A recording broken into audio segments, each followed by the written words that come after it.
The morning sun began its gentle ascent over the turquoise waters surrounding the island, casting a golden hue upon the lush greenery and the pristine white sands. Mr. Rourke stood on the grand balcony of the main house, his posture impeccable as he watched the seaplane glide gracefully toward the dock. Beside him, the energetic and diminutive Lawrence adjusted his white suit, his eyes bright with the excitement that every new arrival brought to their shores. "Good morning, Lawrence," Mr. Rourke said with a calm, resonant voice. "Smiles, everyone, smiles." He looked down at the staff lined up below, ensuring that the welcome would be as flawless as the tropical weather. Lawrence peered toward the dock, noticing a vibrant young couple stepping onto the wooden planks. "Ah, such a nice young couple," he remarked, his face lighting up. "Here for a romantic holiday, I presume." Mr. Rourke watched them for a moment, his expression unreadable yet observant. "That remains to be seen, Lawrence," he replied softly. "But they look so happy," Lawrence insisted, watching the man lead the woman toward the welcoming committee.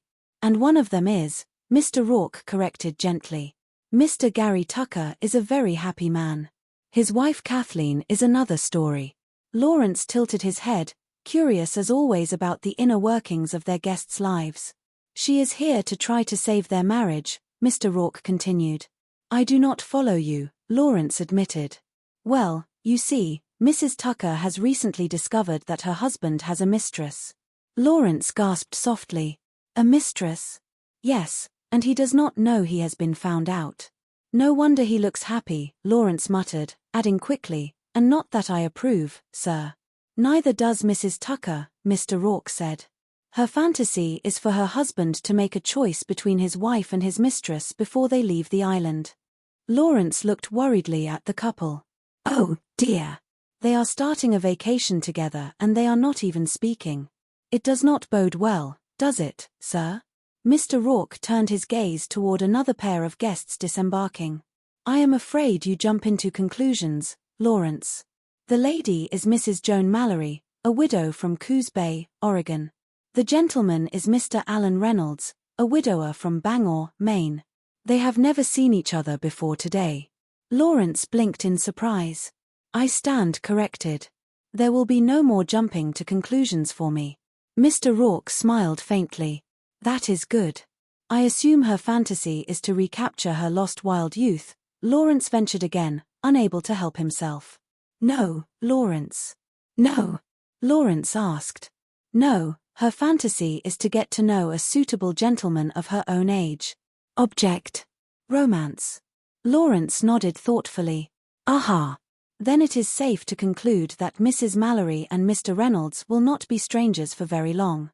"Yes," Mr. Rourke agreed, "but I am afraid Mrs. Mallory's problem cannot be solved with a mere kiss or two."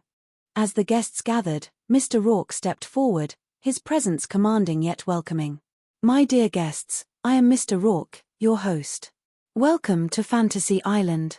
The air was filled with the scent of hibiscus and the sound of distant waves. Kathleen Tucker looked around at the breathtaking scenery, her heart heavy despite the beauty. "Oh, Gary, is it not beautiful?" she asked, her voice trembling slightly. "You and me alone in a tropical paradise. Oh, it has been so long." Gary Tucker, looking somewhat restless, sighed. "Kathy, please, I know how long it has been. I know I have been spending too much time at the office."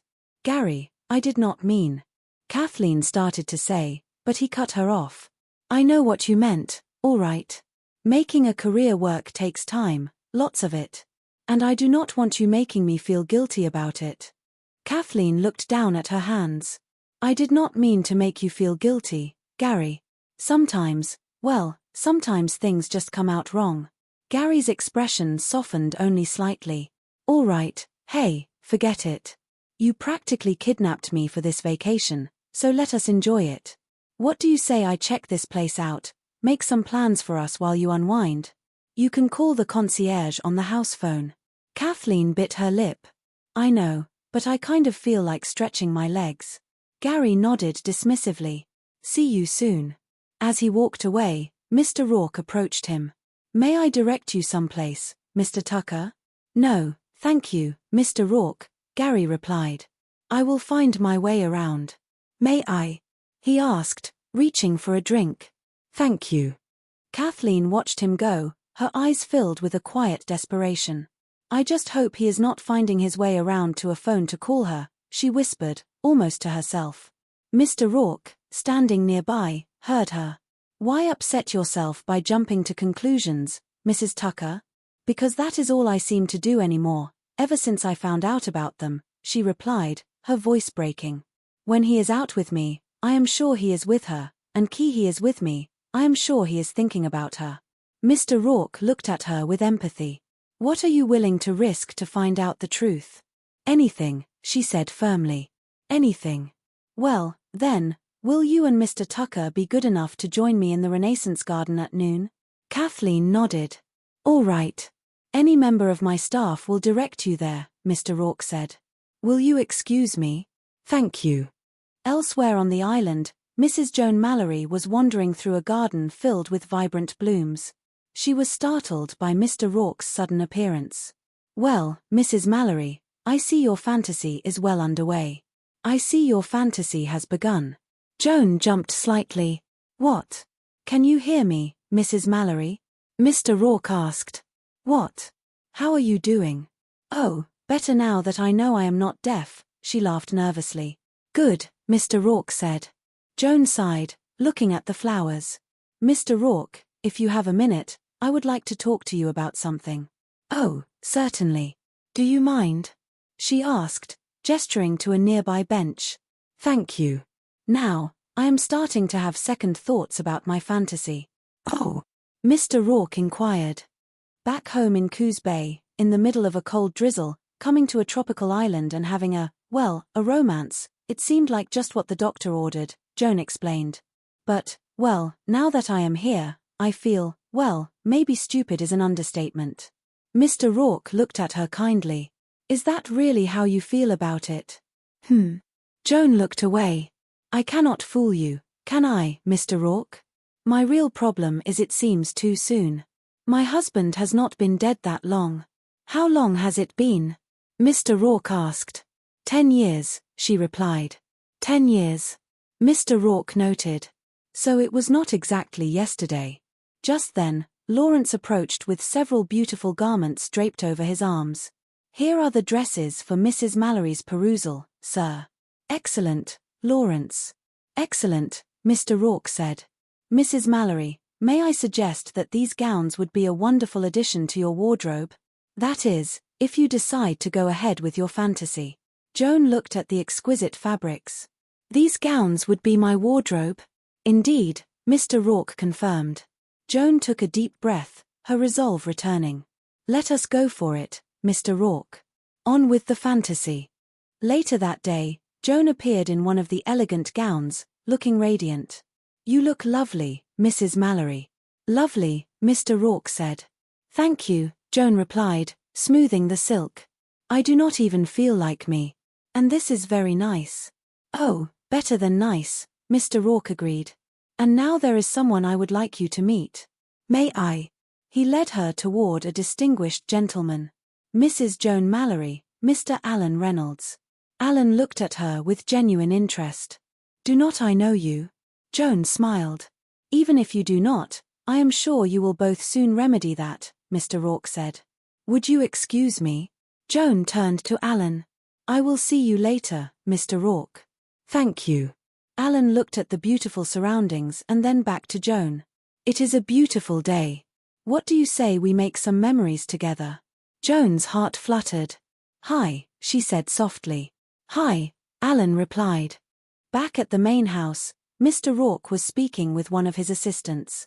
We are expecting Mr. Rourke, he heard a voice say. He looked over to see Gary and Kathleen. What a nice-looking couple, he thought. Yes.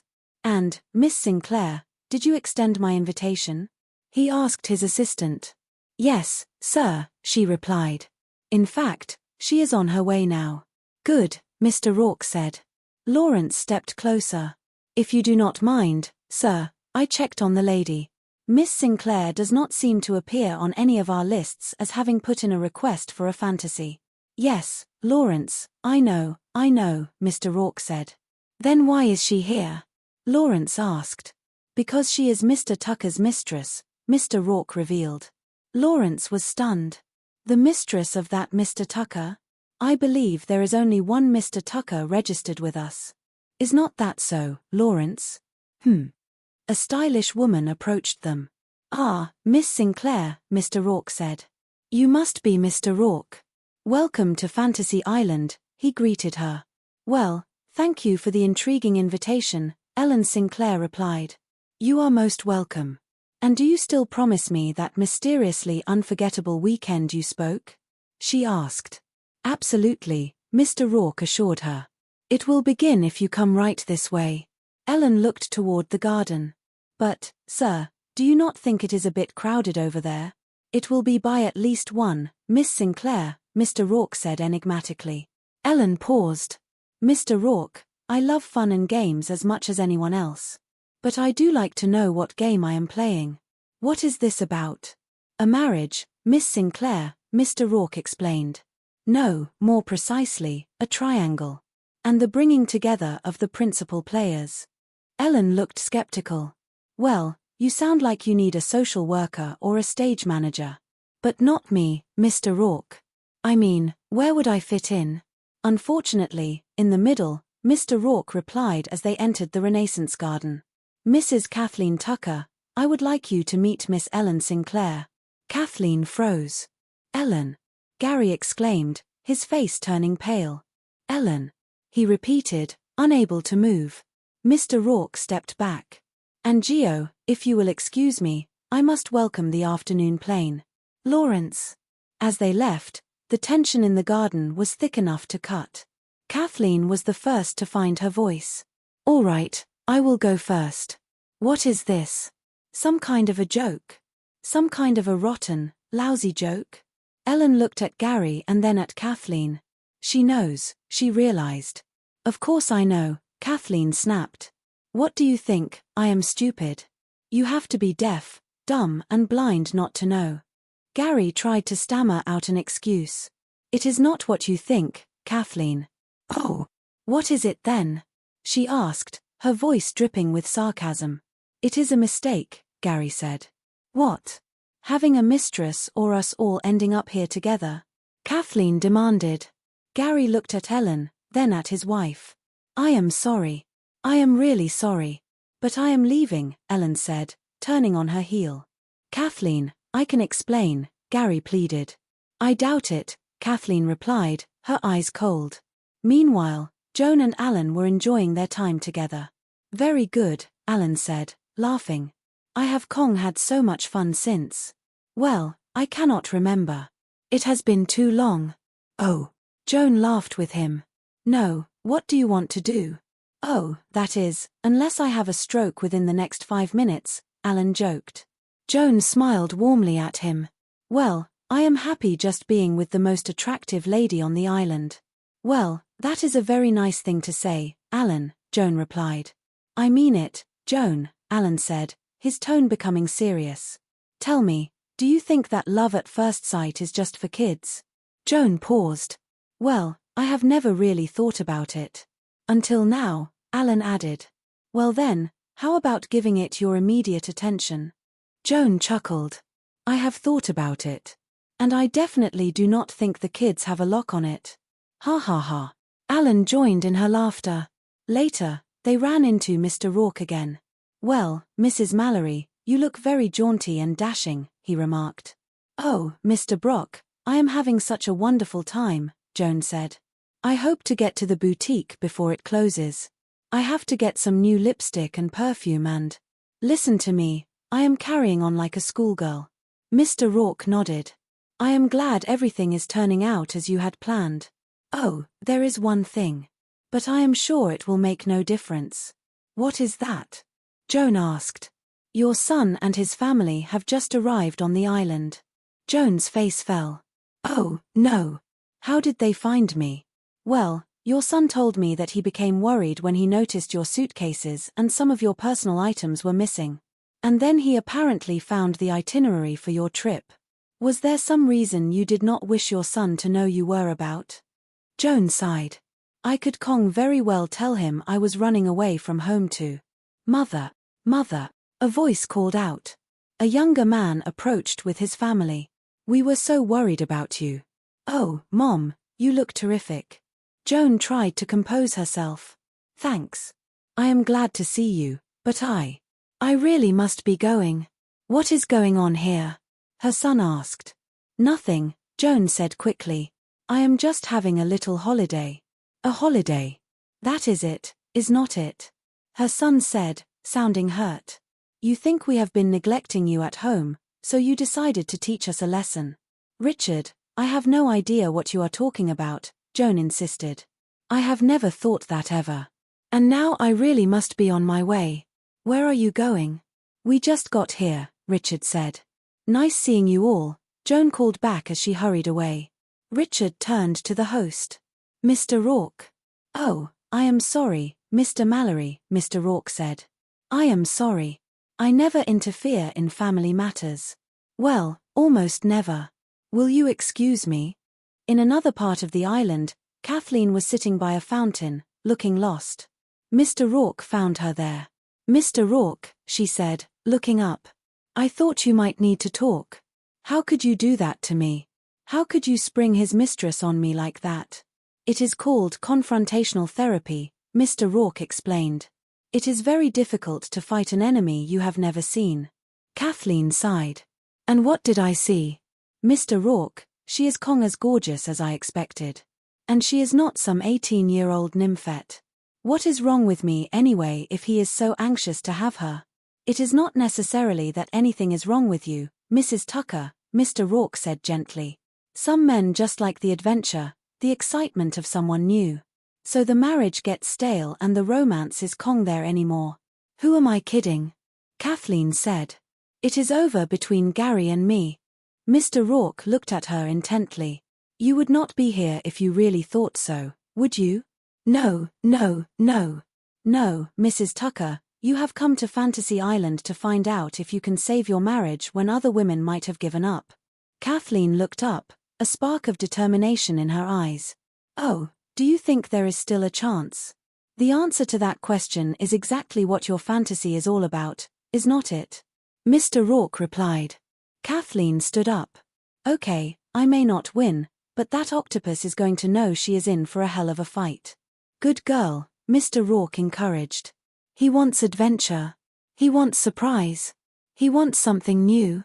I will give him something new. He has seen nothing yet. Thank you. Alan and Joan were walking along the beach as the sun began to set. Well, what will it be, Joan? A dance or a stroll on the beach? How about just being together? Joan suggested.